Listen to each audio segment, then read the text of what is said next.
From who knows where, drinking beer and betting sports. It's the Better or Worse podcast with Mitch, Randy, and Jersey Joe. All right, we're back, man. How you guys doing? Awesome. Yeah? Feeling good? Let's go. Randy, you're putting up a good front right now. It's all good. Love it. Stock market's going through the roof. Everybody's getting beaten down with the stock market and all this crap that's going on. Yeah. But listen, there's a lot to talk about today because of, to me, there's some really good stories going on right now in college basketball. We're seeing some teams really play well. We're seeing some teams start to identify themselves. And as you know, we had an interesting brackets on Tuesday. And UCLA it did come down to the UCLA U of A game. And Randy, I don't think you stayed up to watch it, but it was, listen, that was a typical home. It was a home team win. Now they're playing again next week. And I expect it to be the exact opposite next week when they play at the McHale Center in Tucson. I don't think it told us who the best team is, but I think it said both teams are going to win at home. And I think it said that both teams will do very well in the tournament. I was actually really impressed with a couple of the U of A players. That swingman they got, that's a sophomore, I thought is really good for them. But it's going to be interesting moving forward, watching those two teams. And then, Colorado beating up on Oregon was another interesting game that night. But if we go back and we look at this, let's just quickly look at this from Tuesday night. So one of the things I said with Drew when we went over his brackets was he had three road teams.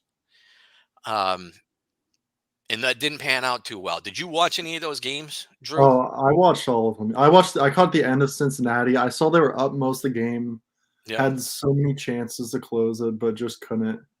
Michigan State, I watched that. They great lost game. by one. Great game. That was a great game. What were your game. thoughts on that game? I mean, what did you think of that game? The score definitely showed it was a lot closer. It wasn't as close as the score indicated. Illinois was pretty much in control the whole game. They were up like 8-10 early, and it didn't get close to the last few minutes of the game.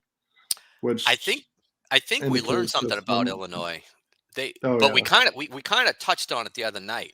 They don't have a way to close out games. They need that big dude, and they need Curabello to help them close games. They did hold on. And Michigan came storming back without hitting a lot of shots. That was if you're Illinois, that's the scary part about it was Michigan State didn't all of a sudden start draining a bunch of threes to get back in that game. It was Illinois struggling to try to close a game. Did you watch that game, Randy? I did. I got to tell you, I agree with Drew. I think Illinois was in control the whole game, and I said, in our last podcast that, Underwood had challenged that Illinois team to be a good team without Kofi, right? And they were a good team without him, and they proved, that I think the way that they playing off, two of their best players and for sure their best player, to win against a top 10 team. Yeah. I think it says that they're going to be a contender the rest of the year. Okay. And I love Trent Frazier too. Yeah, listen, he came to play. He came out on fire and very aggressive, and that was one of the most aggressive games I've ever seen Trent Frazier play. Yeah. He was just aggressive, hitting shot after shot, and that may have taken that freshman from Michigan State a little out of his game because of a lot of times when somebody else's offense kind of picks up, it starts playing with your mind, and especially if you're a freshman. Listen, the big guy from Michigan State, I thought had a really good game. It wasn't Brown, and it wasn't the freshman. There was a center. You're thinking Marcus Bingham. Yeah, I thought he played a really good game for them. Yeah, I thought he played a pretty good game for them. Overall, it was a typical game for Michigan State. They are going to be big. They're going to crash the boards. It's going to get a little sloppy, but at the end of the day, they're going to be in games. I don't know. It just looked very familiar for Yeah, Michigan State. they look like a lot of other teams in America that are trying to find their way. They don't have a dominant scorer in their lineup. Yep. They don't. Yep. Gabe Brown wants to be that guy, but he disappeared for long stretches during that game the other night. And I think the teams that are going to be winners at the end of the year are going to have a dog that leads them there. And I don't know if Michigan State has that dog. And so looking at your brackets, you had Dayton actually was a home team in that game. They won that pretty easily. The big game that surprised me, I think it surprised you too, obviously, was the Rutgers Maryland.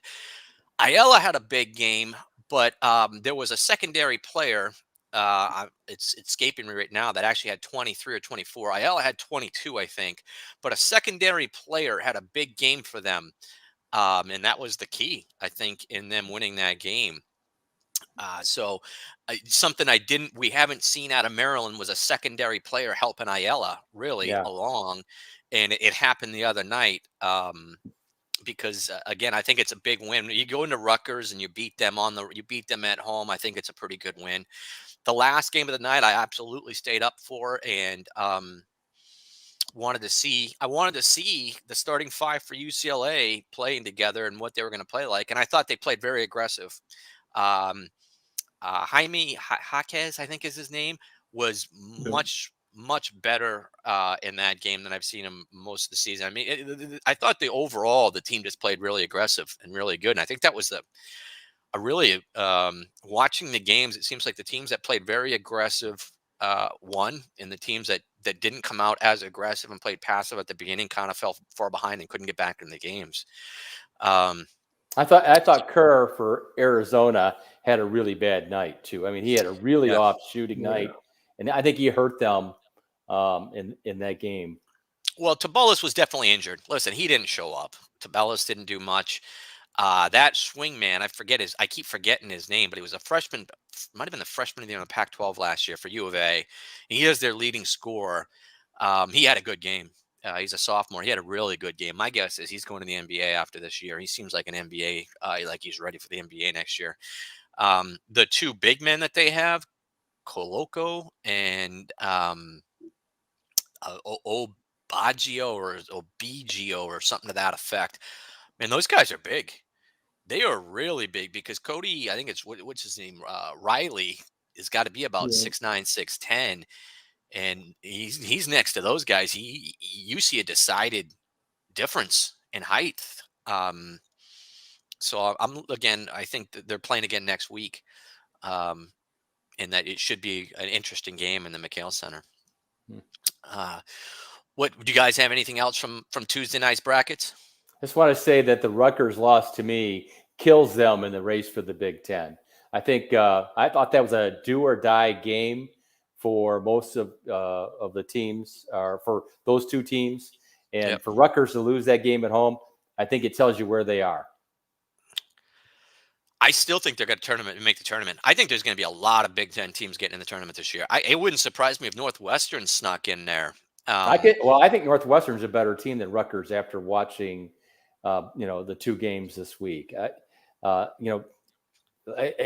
Northwestern has a plan. I'm not sure Rutgers with all those upperclassmen. I'm not sure I know what they're doing. Yeah. They've got some. Listen, they've got Purdue, and they've got another big win. Rutgers has two. To me, really, I think they beat two top 10 teams. They may have beaten Wisconsin. They've got two Big Ten wins. Two really big wins this year. Yeah. What else is going on? What else from anything else stand out from the other night? I just happened to hear Chris Collins once again say that Northwestern was the Duke of the Midwest. Every time he says that, I just break out laughing. I'm going, is he joking? Well, it is supposed to be a really big scholastic school, right? Oh, yeah. I mean, is that where he's going with it? Well, I hope so. Yeah, I mean, outside of that, I don't know where he's going with it. I'm sorry, I just had to bring that up. So listen, there's a bunch of teams right now that are middle of the pack, the Rutgers, a couple other teams.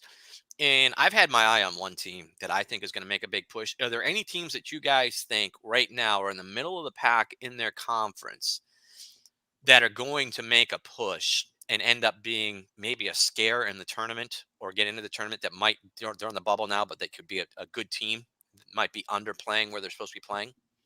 Yeah, I had a few that caught my eye, Yeah. but call it bias, call it not. I got Ohio State. It's making Yeah. a push. I mean, they check all the boxes for a team that I'd want to buy low on. Not healthy. Seth Towns can give them a scoring off the bench, especially Yep. Justice Sue. He gave them like 11 a game last year. He's Yep. just a guy that can take anyone off the dribble. And in tournament time, that's just someone you need on your team. Young players, as far as like Malachi Branham, true freshman, starting to step up this month. He had a 35-point game. I think it was Northwestern on like 19 shots, 24-point game. I think 3 games going like 8 shots. So just super efficient, put the ball in the basket. I mean, Liddell, obviously top 5 to 10 player of the year candidate, do everything. They definitely need Arns to step up because their perimeter shooting is definitely streaky. Well, that's but I just feel listen, like, in college basketball, that's where you start everything, is your wings. Yeah. You start everything with your wings, shooting on the wings, right? You have to have a good Yeah. point guard, but you have to shoot from the wings. And you have to knock down the threes in college basketball. I think the problem with Liddell is to me, he's a mid-range shooter, right? He's like a 12 to 14-foot jump shooter, right? He needs, I don't know he's what he's stepping his averaging right now. three-ball game up a lot. I don't know what think he's averaging He's got to right be now. averaging at least like upwards of 2 threes. Liddell. He's definitely extended his range a lot this year, especially late in games. He's your go-to guy. He's the guy that has to, if Ohio State is going to make that jump, he's the guy that has to be on the front of everybody's radar. I mean, he's the one everybody has to be talking about, right? I think he's the guy that all of a sudden has to get some big games. I think Branham's got to be a solid 2 option if they want anything to make a push in the end, which I definitely see he can. He's shown huge potential. So, I mean, it's just a team that I feel like could definitely make a run in this tournament. The more I thought about it, undefeated at home, well coached, Ohio State travels well. I just feel like everything could definitely set up their way if they start picking it up. They're undefeated at home? Yeah. Is it 5-0, 6-0? Is it 10-0? I think it's I think it's like 7-6. Beat Duke at home, Northwestern, Penn State, Wisconsin. They've got Wisconsin. They've got Wisconsin. They beat Wisconsin at home. Yeah, it's a good win. They lost to Wisconsin like a week ago on the road, but they played them a few weeks ago, won at home. So they get some good wins. Are they currently not ranked in top 25? No, they're 16, I believe. They're like 16, 18. How about you, Randy? What are your thoughts?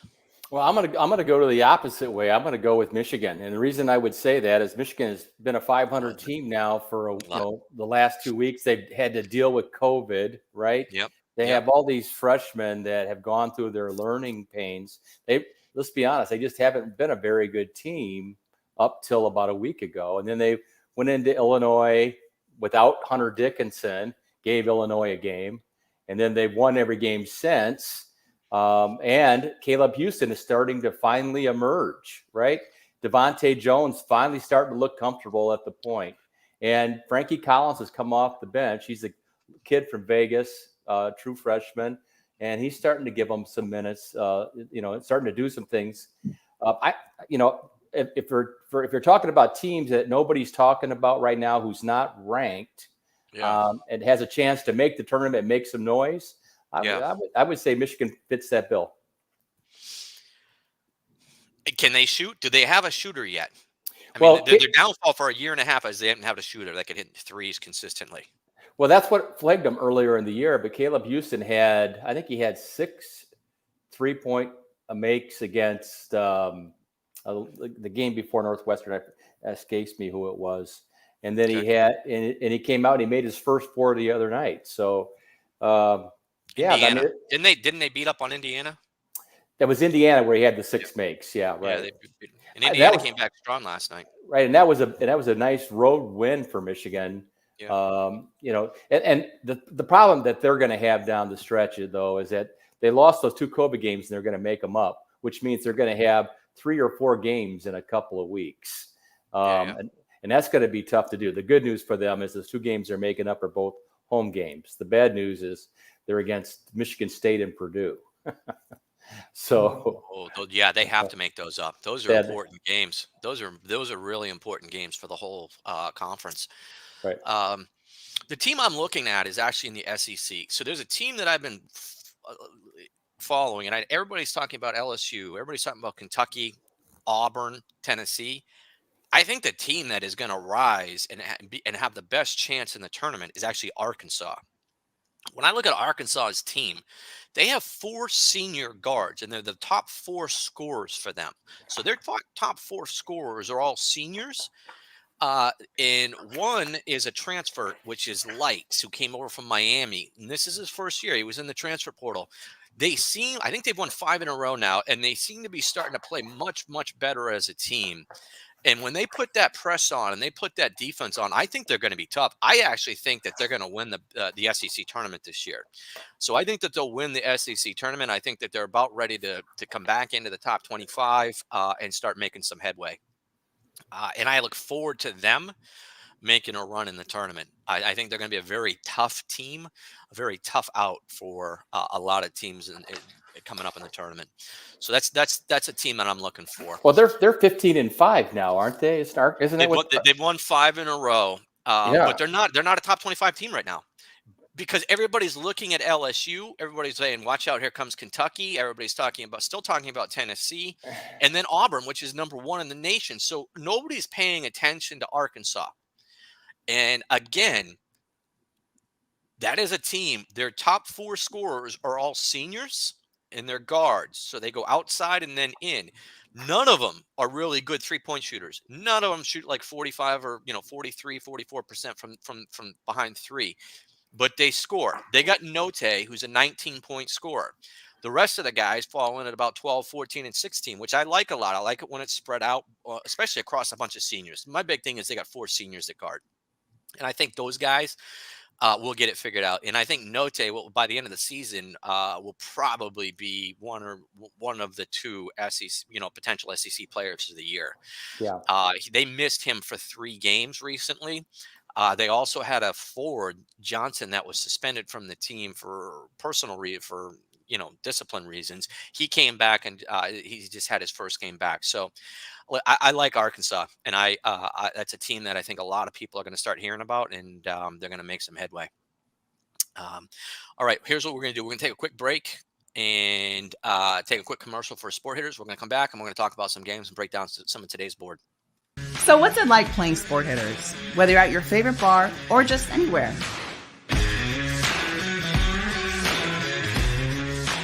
Sport Hitters' unique challenge brackets offers players a new way to play. Sport Hitters allows you to pick your teams and challenge friends, family, and rival players, all for real money. And best of all, now it's every sport, every day. You can get the app exclusively at sporthitters.com. Sport Hitters, challenge on. So what's it like?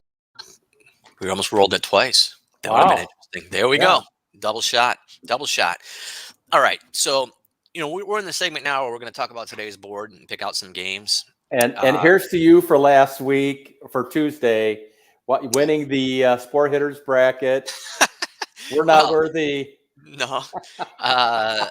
Listen, it just came down to home. I made it a little too easy on them last time. I can guarantee I will not put up a goose egg again. Learn my lesson on Tuesday. Okay. So listen, I think both you guys are Big Ten guys, and I think there's I think the board has some interesting games today, right, in the Big Ten. I know that if we're looking at Randy, one thing stuck out to me that Randy, you're on 3 road teams, right? Tonight you're on three road teams. I'm a big proponent of never being on a road team, but let alone three a night. And obviously Drew's going to have an interest in this game. One of them is Ohio State. So let's talk about the Big Ten games. It's Wisconsin is at. Give me who they're playing. Nebraska. They're at Nebraska. All right. So I'm rooting for Alonzo Verge. Okay. So what are your thoughts here, guys? I'll start. The Cornhuskers are 1-9 in their last 10 games, right? Yeah. Hoiberg's been under the gun since he got there and has not had very much success. Their opponents are averaging 85 points a game. Nebraska has one of the few big teams that has a losing record at home. And in terms of a team, they're just god awful, right? Yeah. So with all that said, I'm taking Nebraska plus the 7.5 tonight because there's no way they should be in this game. But Vegas only has it at 7.5, which to me is a warning. I'm taking Nebraska plus the 7.5. You took Nebraska or you took Wisconsin? No, I'm taking Nebraska plus the points. Okay. Okay. Plus 7.5. I mean, I see your thought process on that. That line just makes no sense at all. Like, how is Ohio State 6.5 at Minnesota, who's right 11 wins? Nebraska's lost 9 out of 10, and they're 7.5. Vegas knows something on this game. Probably right. looked at as a better team than Ohio State right now too by Vegas. So that line caught my eye. Last year's Nebraska team was a very tough team to deal with because you had a guy named Timmy Allen on that team that could score 20 a game, but he took a lot of shots. I don't know where he transferred to. He's transferred someplace. But they do have, I think his name is Johnson, who's a wingman who's pretty good. Now, Alonzo Verge, I know very well because he played for ASU for 3 years, transferred out, and he's now the second leading scorer for him. But he can't shoot the three. He's a 25% three-point shooter. Very good at going to the basket, Alonzo Verge. Listen, it wouldn't surprise me one bit if Wisconsin lost this game. They got Jonathan Davis that can close a game. With that said, their big men, to me, play very soft half the time. They're big guys. I think his name is Kroll. They're two big men that I'm just never, I don't know what you're going to get out of them. And then Davidson is just a loose cannon too. He could get 5 technicals in the game for being a meatball. I know what you're going to get out of the big guy. You're going to get 1.7 rebounds a game. That's what he's averaging. Wow. Is that Kroll? Yeah, Kroll. Yeah. He's trouble. He's soft.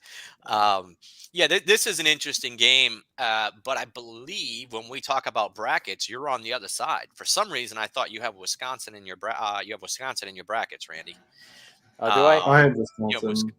You do? You have Wisconsin? Yeah, I do. Right. Yeah, I'm pretty sure. Yeah, I don't think I took Wisconsin. Yeah, okay. So then this Ohio State game, you brought it up, Ohio State, Minnesota.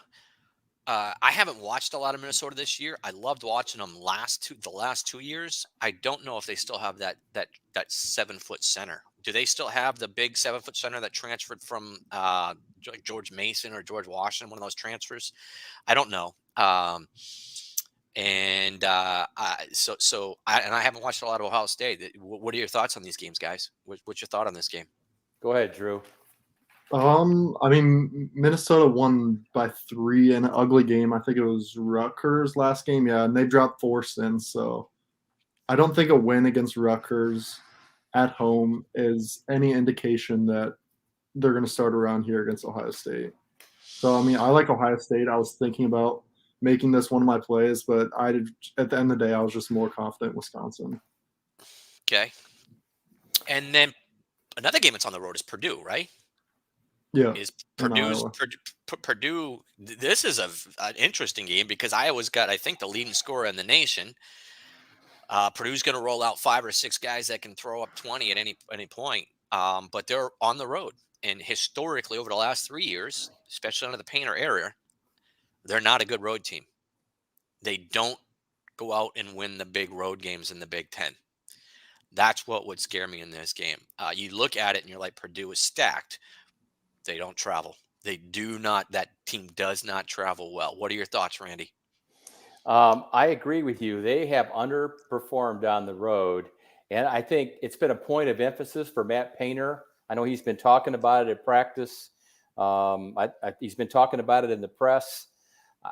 I see Purdue having a big night tonight. The one thing we know about Purdue is their offense may not travel, but their defense does. And they talk about big teams. They're a big team, right? I was going to try to run them. If Iowa can get a track meet going, I will probably win the game. But if Purdue can shut down the break, and that's going to be a point of emphasis for them tonight, they get into a half-court game, Purdue will slaughter them. I like Purdue in this game, but I would take them on the money line at 130 instead of giving the 2. Yeah. What are your thoughts, Drew? I'm on Randy's side as well. I just feel like I think the tallest player in Iowa's rotation is like 6'8", 6'9", and I just feel like Purdue, Travion, Eddie. Yep. That's just too much of a rotation where it's just going to cause foul trouble and just down low domination. So I'm on Purdue's side. I know they have a bad history of road games, but I think they'll bounce back this game. Do you think the kids at Iowa, his kids, so McCaffrey's got 2 kids in the starting rotation. And when you grow up, you start to tune your parents out after being yelled at by them for so long. It becomes like a bore. You kind of stop listening. Do you think it makes it really hard to coach your kids to get them to pay attention and listen? If they're, I mean, what's he going to do? Take away their scholarship if they don't listen to him out there? I mean, I can't. I don't remember a coach. Oh, Boeheim. Boeheim's another one going on right now. I was going to say I can't remember a coach that had 2 kids on his team at the same time. But Boeheim's got 2 kids running around out there this year. So I'm just wondering, I don't know, do you think that Iowa's problems this year is the team doesn't listen? Any chance that the team's not listening? No, I think their biggest problem is Pat McCafferty. He's their second leading scorer. They have the leading scorer in college basketball, right? Yeah. Murray. But they got Pat McCaffery as their second leading scorer. And my point is that guy, I think I don't have a lot of respect for him as a player. I don't know. Whoa. What do you mean you don't respect him as a player? I just don't think he's a very good player. I've watched him play now for, I don't know how, I think most of the guys on the Iowa team have been there for 10 or 12 years, right? I mean, Bohannon has. I know Bohannon has for sure, right? Bohannon's got 3 extra years. One, because he got knocked out in a bar fight. Right. He got knocked out, so he got an extra year of eligibility. Yeah. So that's one way to do it and become the all-time lead. He might be the Big Ten's all-time leading three-point shooter now. He might have the most three-pointers in Big Ten history. Right. That was going to be my question. If McCaffrey's number 2 on the list, where is Bohannon? Because Bohannon's the guy that has to pick up some slack there and shoot some shots. Because 2 years ago, that guy was nails. He didn't miss. Well, I think they'll have Jaden Ivey on Bohannon tonight just to get some length on him. And I just don't see Bohannon having a very big night tonight. So, yeah, I think Purdue rolls tonight. Rolls, not only wins, but rolls. Whew, that's a big statement. A big statement. All right, so a couple other games that I think are interesting, Drew, and you kind of pulled these up. Stanford and USC. So typically this would be a really interesting game, but Stanford's team this year is just bad. They're bad. They're a bad team. USC is a decent team that's playing in the Pac-12, so they're a good team because they're in the Pac-12 this year. They're definitely the 3rd best team in the Pac-12. And, there is a big gap between the top 4 teams and everybody else. I think, and actually, you might be able to move Oregon down even further now to almost Colorado's level and say that there's a big gap between the top 3 and everybody else. So this one is USC. I think USC all day. Do you guys agree with that? Well, the line is 11, right? Yeah. Yeah. Okay, I'll play this out for you. Stanford 1-4 in road games. They're playing at USC tonight. Yeah. Stanford won their matchup 16 days ago. Right, first win over a top 5 team in 15 years. Right, home court is king, especially in the League of Champions. Right, Pac-12 Conference Champions. Conference of Champions. All right, and isn't Stanford always an underdog? Aren't they? You know what? They've had some really good players. They had Da Silva there last year. They've had some really good players the last 4 or 5 years. 2 years ago, they had a really strong team, but this team is just not it. Yeah. This team is not it. And Well, it they seems might. to be like they're always an underdog. Well, it's For because of the good reason, conference that they're in. probably. Yeah, I mean, listen, the conference that they're in, typically there's some pretty strong teams, and so that's why they're an underdog. But they're typically they're typically a tournament team. Yeah. They're almost every year you can almost pencil them in for the tournament, just Well, not this year. They're I'm not going taking to be there this year. I'm taking Stanford plus 11. Is that? Are you just saying that, or is that a real play? No, I just look. I look at they're 1-4. I look at the stats on this game. There's no way they should be in this game, right? There's no way. 11 again seemed way too low. I'm taking Stanford plus the points because All right. Vegas knows something. Before we get way off the rails here, let's go on to the next game because that's insanity. All right, so before we go way off the rails here, I'm going to remind you of that on Tuesday. crashing. We got Colorado and Washington. All right, so this is an interesting game. All right, so Colorado has a player that quietly is having a very big year. Jabari Walker. It's Samari Walker's kid. Jabari Walker is averaging, he's got to be averaging 15 or 16 a game. He's having some decent games. And Bete is his name, is a big Husky center that seems like he's been starting for them for 4 years, is starting to play well. Now they, what was his name? The third, they had a point guard. Colorado did that they lost this year, who was a really good point guard. That's been their problem all year is they don't have a point guard. The games that they're in, they're winning because of Jabari Walker. It's really taken over games. This game, Washington has, I think they lost to Wagner. They lost to like North Dakota State. They've got some really bad losses, Washington. I am not a proponent of taking road teams, but this is a road team where that I could, if somebody said I'm taking Colorado, I'd understand it. Because Washington is just a very bad team. Like I said, bottom of the Pac-12 this year, the teams are bad. They're really bad.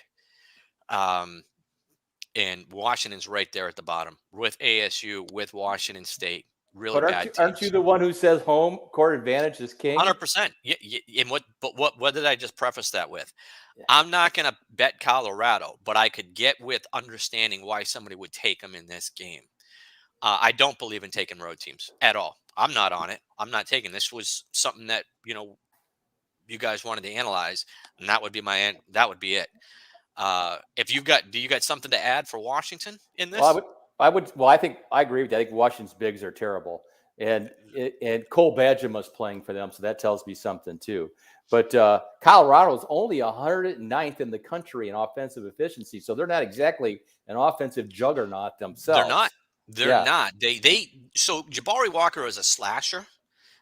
He takes a three here and there, but they don't have a good wing shooter. Walker tends to be probably the best slasher in the Pac-12 going to the basket. That's how he gets his points. He is he's not an above average shooter, but he gets his points. It's hard to describe. But again, Washington State, Arizona State scored 29 points in a game this year. In a game. They got beat 52-29. You can't, that says it all. I mean, they're just a bad team, and Washington's a bad team. Washington State's a bad team.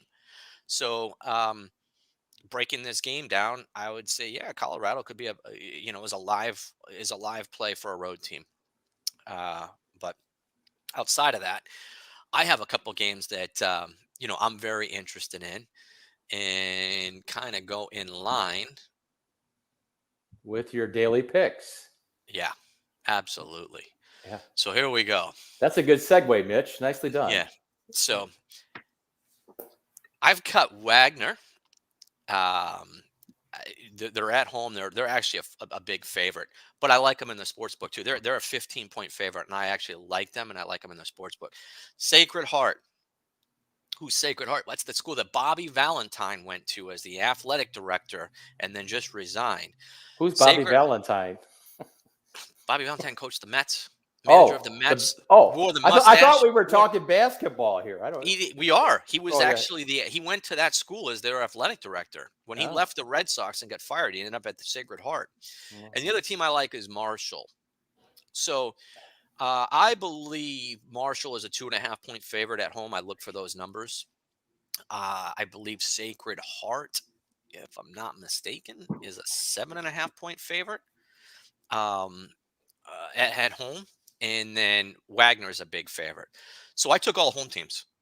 And you guys are saying, well, what is this? Well, my 3 home teams. Let's just add this up here. I didn't even know those 3 teams had basketball programs. Okay. You will on Thursday you will on Tuesday when we talk about who won this challenge. I guess. So that'll help. So here's tonight's brackets, right? Here's my 3 at the bottom. I got Wagner, Sacred Heart, and Marshall. I got 3 home teams, all favorites, all at home. Randy, you've got 3 road teams that if you win all 3, I can't win my 3. Otherwise, my 3 at home are still better than your 3 on the road. So I like my chances because you actually have to win all 3 road games. Now, Drew has some interesting picks in here because he's got that Purdue pick. The Washington. He's got Washington at home. He's got an interesting pick at home here. Because I'm on Washington tonight. Washington could win that game. I like Colorado, but he's got great value for a home team. He's got 11.35 points.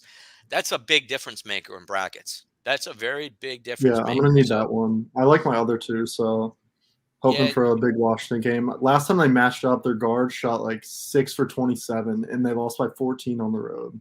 So I'm hoping the guards show up somewhat, and home court advantage can at least make it close in the end. And I'll take my chances. Listen, you got a home team. You've always got a puncher's chance when you have the home team, and if you have a home team and it's getting 11.5 points, you always getting great value. So I think that those are great value.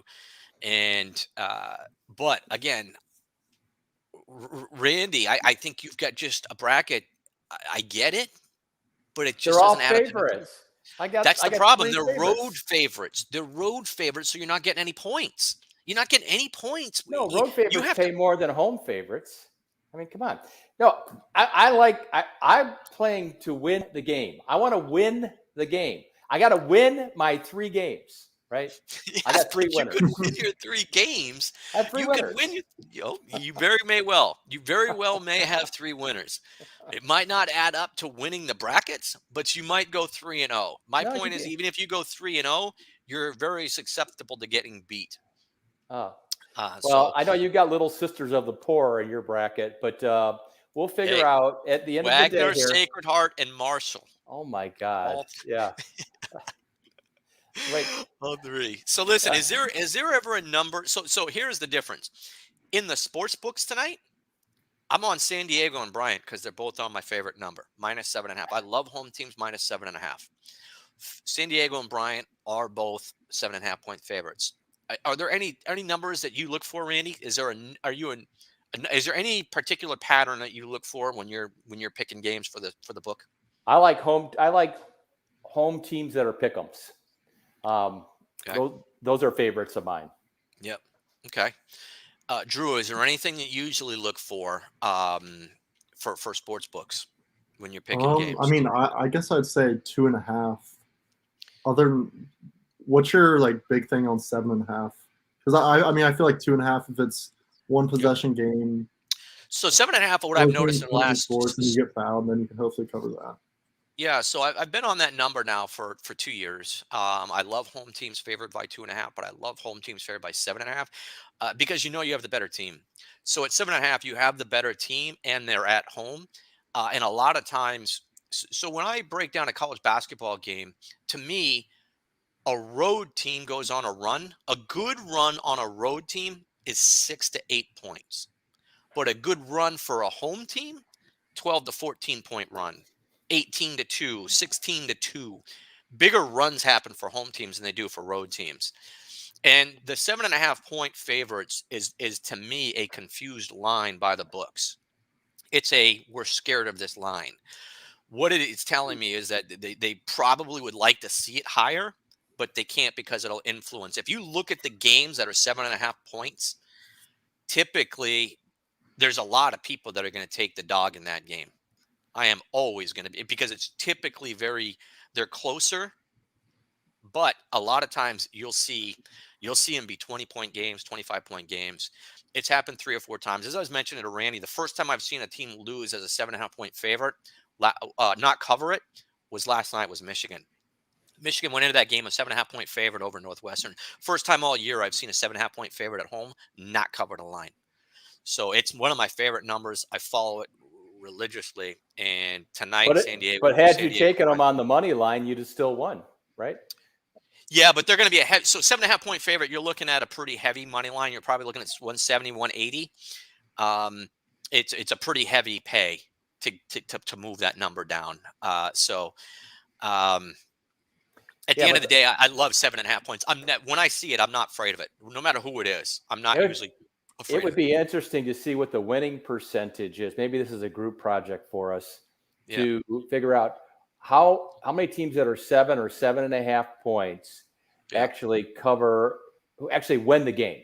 What percentage? I'll bet it's in the 80 or 90 percentile. Oh, and I can tell you right now, as far as covering that line, it's well over 2/3. Well over it. I mean, I've religiously. The reason is St. Bonaventure's last year 3 different times a 7.5 point home favorite. I took them all 3 times. That's when I started looking at that number, and I followed it also outside of them and on other people, and it's always a winner. It's a number that you can tell the books are fearful of having lopsided betting on. It's one of those ones where you're an over-under player. When you see a 120 in the sports books for an over-under in college basketball, the first thing that comes to your mind is, I'm taking the under because the book really wants it lower. Typically, a book won't make a lower than 120. Even if that team averages like 49 or 50 points a game, 2 years ago, you couldn't find a UCF when they were averaging 50 points a game and they were holding teams to 48. You still would see over-unders at 120 because they couldn't move it down because it would create such heavy wagering on the over. There are certain numbers to me that you look at and you realize what the book is trying to do. They would like to have the line different, but they can't because they're afraid of having too heavy of one-sided action. 7.5, when you look at the games and you look at the teams playing in it, you will see a lot of 20-point winners that are favored by 7.5. You'll see them, and it's only home teams. If it's a road team, I'm not taking it. If it's a road favorite by 7.5, I'm not touching it. If it's a home 7.5, I'm going to be on it more than likely. So it's just a number I look for, and it does very well. I think you talked to me a few weeks back when Ohio State was playing Northwestern. I think it was 7.5, and you said you took them then, and I think they won by 8. So they won by 8 that night. Yeah, it was a very close game. And they were up by 10 or 12 most of the game, and they came back and they got under the number. And they went back it was a pretty controllable win. So, listen, there's a couple of things that still I want to go over real quick. Is have you guys caught any of Marquette? Because what Shaka Smart is doing right now at Marquette, I think, is very impressive. He's got a bunch of guys that aren't good shooters, but he puts that press on people. And I will say that the Big East is not the Big East of the 80s. They're not, they don't have the Georgetown, the Syracuse, the St. John's that everybody's fearing of. But he's got some good wins. He's got some pretty impressive. I mean, going into Xavier, beating Xavier is a good win. Going into Creighton, winning at Creighton is a good win. I think they beat Wisconsin. They may have beaten Wisconsin or another good team. He's got some very impressive wins. They won in Villanova. I think that's a big one. Villanova. They've got, and watching him, you just see how his players would like him. He just, watching his demeanor on the sidelines and the way that he's as emotionally attached to the game as the players. He's literally over there jumping up and down, but very controlled in a way, not yelling at his players, but trying to get the best out of him. I'm watching him thinking this is a really good coach, and I think that he's going to do a really good job with that team. That's another team I think people better pay attention to. What have you seen any of their games this year, guys? I have, and I've I been haven't watching. had a chance at least as of late. Yeah, I've seen a few of their games. Yeah, I haven't had a chance as of late, but Yeah, sorry. I've I'm been a watching. big Shaka Smart guy though, so Yeah, go ahead, Randy. I was gonna say I'm not a big Shaka Smart fan. I watched Okay. him at VCU. I saw him at Texas. Yeah, and he gets some pressing, but they don't really play any set offenses. Their whole game is predicated on pressing and running a break. I just don't like the style of play. So to me, in the age of you can't let people shoot, and a shout out to VCU for their big win last night against Davidson in Davidson. Big win for VCU, makes that Atlantic 10 conference a lot more interesting. Yeah. But listen, I like what Shaka Smart does. I like his style of play because he doesn't have shooters. It'd be one thing if he had a bunch of guys that could sit out there in a half court offense and shoot, but he's got a bunch of guys they remind me of Florida State. Bunch of guys that kind of slash to the basket. They're kind of tall and lengthy, and they slash to the basket. Not a lot of shooters. There's this thing called recruiting. I don't know. Yeah, in his recruit some second year. shooters. Yeah, in his second year, come on, give the guy a break. I mean, I think he's doing a good job. I'm very impressed with the job he's doing this year with this team. I think they've got some great wins. Another team I think has got some great wins just around the corner. Providence. I think they went in last night. I think Xavier last second shot. They beat Xavier on a 3. And this team has the transfer from Indiana. So Durham, I thought all year last year, I thought Durham was the problem for Indiana because he can't shoot. He was on a very good team. He played point guard. I thought he can't shoot, and you don't have to guard him. This year, he still can't shoot, but man, is he playing a very good point guard for Providence. He's doing a great job for them, and they've got big wins. They beat Wisconsin. They've got a win over Wisconsin and Texas Tech. They got a win over Texas Tech too, which I think is a good team. It's a good conference. I mean, that conference has really come on in recent years, and they're showing out well in the NCAA tournament. It's going to be interesting to see who actually emerges from that conference at the end of the year. But that's a conference that could get 8 teams into. Really? No. Oh yeah. Yeah, I think see so. That? I see 4. I see 4 or 5 at the most. Well, Seton Hall's in that conference, right? They're sliding big time, and I think right now they would be on the outside looking in after their last 2 weeks.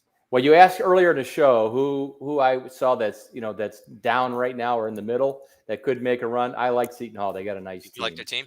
Mm-hmm. Yeah.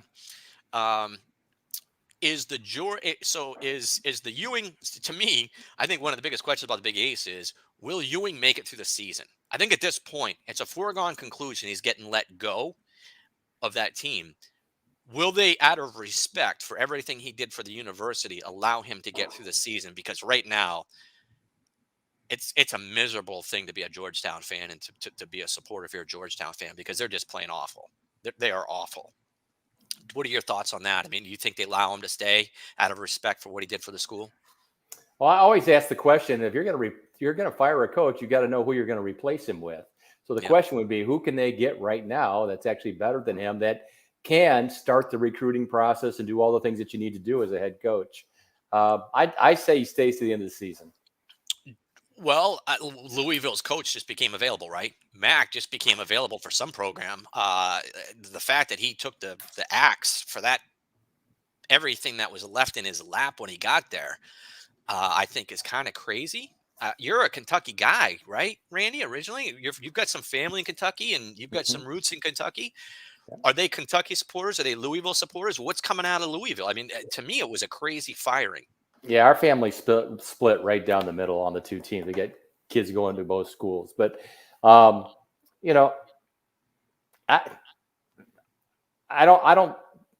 still think that Kentucky is going to be the better of those two teams this year in terms of the coaching changes. I'm not really sure what's going on at Louisville. I forget his name. Rick Pitino left that program. Left that program in such disarray. Sure. I don't know. Yeah. Well, here's the one thing I will say about Kentucky. Kellen Grady showed up the other night. He only had 5 in the first half, 5 in the second half, but he took over overtime and he hit some huge shots. And that's the transfer I was talking about from Kentucky, from Davidson, that I think can take Kentucky to a different level. And if he starts playing like that, look out SEC and look out tournament, because they become a very good team. If Kellen Grady gets confident, starts playing like he can play, that's an interesting team. So listen, again, VCU beat Davidson. Davidson's no longer got the longest winning streak in the nation. I like the top 4 teams in the A10 to give us, that's one of my favorite conferences to watch and also to play. They're going to give us some great games, I think, with VCU, Dayton, Davidson, and St. Bonaventure. I think will give us, and I think a lot of the conferences are like that. Miami had a big win last night on a last-second shot. Did you see that? Did you see the last second Like shot the from Miami? half-court heave. Yep, half-court heave Yeah, against I Virginia saw it. in Virginia Tech. I think it was. Yeah. Yep, at Virginia Tech, half-court shot. Another big win from Miami. They're surprising people right now, right? I mean, Larinaga's got his team playing well. Duke isn't. I don't know. Is nobody fearing Duke? Right? Is Duke not the big bad bully on the block anymore? In North Carolina, Hubert Davis in his first year. I don't know. The ACC just, to me, is that a conference we're only going to see 5 teams? You usually get 7, almost guaranteed to get 7. Yeah. Are we only going to see 5 this year? Yeah. 5, maybe even 4. I don't know. There's no way they can pull 7 this year. Yeah. I was watching the Florida State Georgia Tech game last night for a while, and I was surprised to see Florida State getting their fannies handed to them. Did Georgia Tech end up winning that game last night? I can't remember. I didn't get to see the final. Oh, yeah, they did. Yeah. Yeah. Well, I didn't watch that. Sure. I mean, Georgia Tech's terrible. So how does that happen? I mean. Well, they got DeVoe still, don't they? They got DeVoe. DeVoe is a 20-point scorer when he wants to. I mean, that guy can score. Yeah, but you can't win a basketball game scoring 20 points. I mean, they don't have a lot on that team. And I was surprised to see a veteran squad like Florida State, well, with a fantastic coach, just play down to their level. I was I think I've lost a little respect for the ACC, honestly, over the last 2 years. They're down. I mean, listen, when Virginia started toppling, coming down after their big championship the last 2 years, they haven't really been that good. If they're not sitting and they won with tempo and defense too. They're not even they weren't even a great offensive team, right? No. It took Kevin Guy had to hit 3 foul shots with no time on the clock just to get it to overtime 2 years ago, and then they won the championship in overtime or semifinal game. Listen, the ACC is down. The Big 12 to me is going to be a very fun conference to watch the last month of the season. The SEC is the same way. I don't think much of the Pac. I talk about the Pac-12 all the time, but to me, it's very, very, very top heavy this year, and I don't see if Oregon keeps throwing up these flops like they did the other night against Colorado. We might be looking at only 3 teams coming out of the Pac-12, which leaves a lot of these. You better start paying attention to these teams like North Texas, these conferences that have North Texas, Western Kentucky, UAB. These schools are, might not be looking at the NIT. They might be actually looking at the regular tournament right now. And the Big East, with, like you said, if Seton Hall can put a run together, we could be looking at 7 or 8 teams out of the Big East. We could be.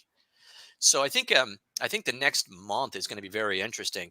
But I think tonight's going to be very interesting. Is Randy, you're on 3 road teams. I've got 3 home teams that nobody's ever heard of. And then I think Drew's going to be staying up late to find out what happens in Colorado at Washington and hoping that Washington can shoot themselves at home into a win for them. So it's going to be a lot of fun. It should be interesting what we talk about on Tuesday. But let's come back on Tuesday. On Tuesday, like I said, we're going to have a guest. And that guest is going to be a gentleman that owns a recruiting agency. He represents college basketball players. He's a former D1 basketball player himself, walk-on. And he does a lot of overseas trips and stuff like that. So he'll talk to us about college basketball. We'll talk to him a little bit about sport hitters. And then on Thursday, I think we're going to have a handicapper on from Las Vegas. So it should be a lot of fun next week. All right, guys, that's it. Let's see what happens. And go Sacred Heart. That's all I got to say. Go Sacred Heart. Yeah. Have a good one, and we'll see you guys on Tuesday. Yep. All right. So Sacred art.